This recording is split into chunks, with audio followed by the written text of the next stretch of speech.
Good morning, and welcome to the Daily Umbrella Briefing for Thursday, June 11th, 2026.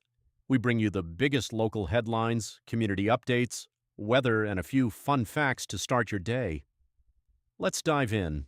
One of the most talked about local stories today involves former Des Moines Public Schools Superintendent Ian Roberts. Just 2 weeks after being sentenced to 24 months in federal prison, Roberts has reportedly been transferred to a correctional facility in Illinois. Roberts pleaded guilty to making false statements for employment and to being an illegal alien in possession of a firearm.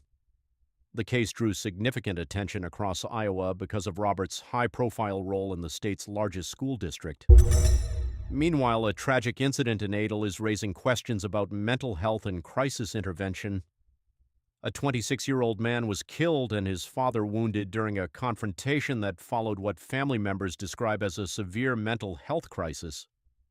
The victim's mother says her son had been struggling with depression before the incident unfolded.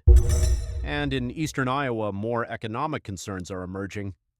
Whirlpool plans to lay off 288 employees at its Amana manufacturing facility beginning July 5th.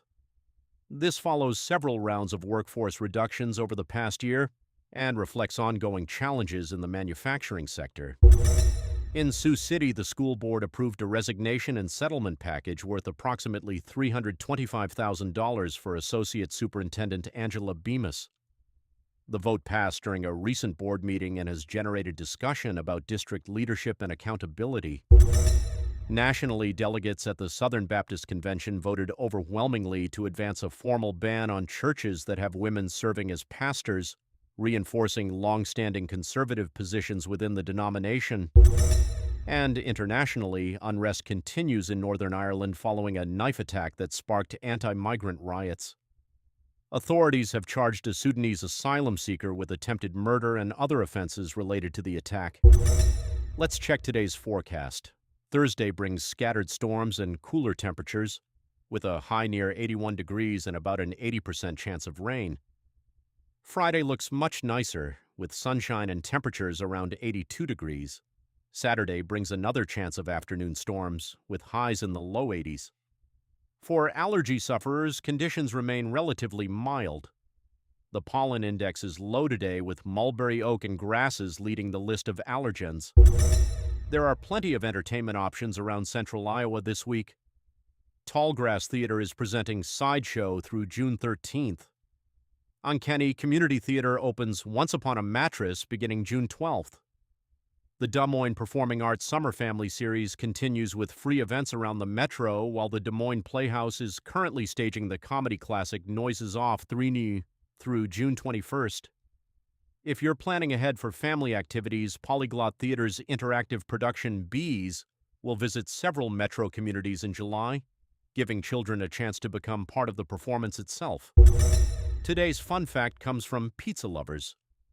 According to King Arthur Baking Company's Book of Pizza, there are 12 recognized styles of pizza, ranging from ultra-thin Roman Tonda and Chicago tavern styles to Detroit-style thick-crust pies and classic Neapolitan pizza baked at high temperatures. And for soccer fans, World Cup festivities begin today. Several local venues will be hosting watch parties, including SIG Sports Complex, while popular soccer-friendly spots like False 9 and Royal Mile are expected to draw crowds throughout the tournament. Drivers are seeing some relief at the pump.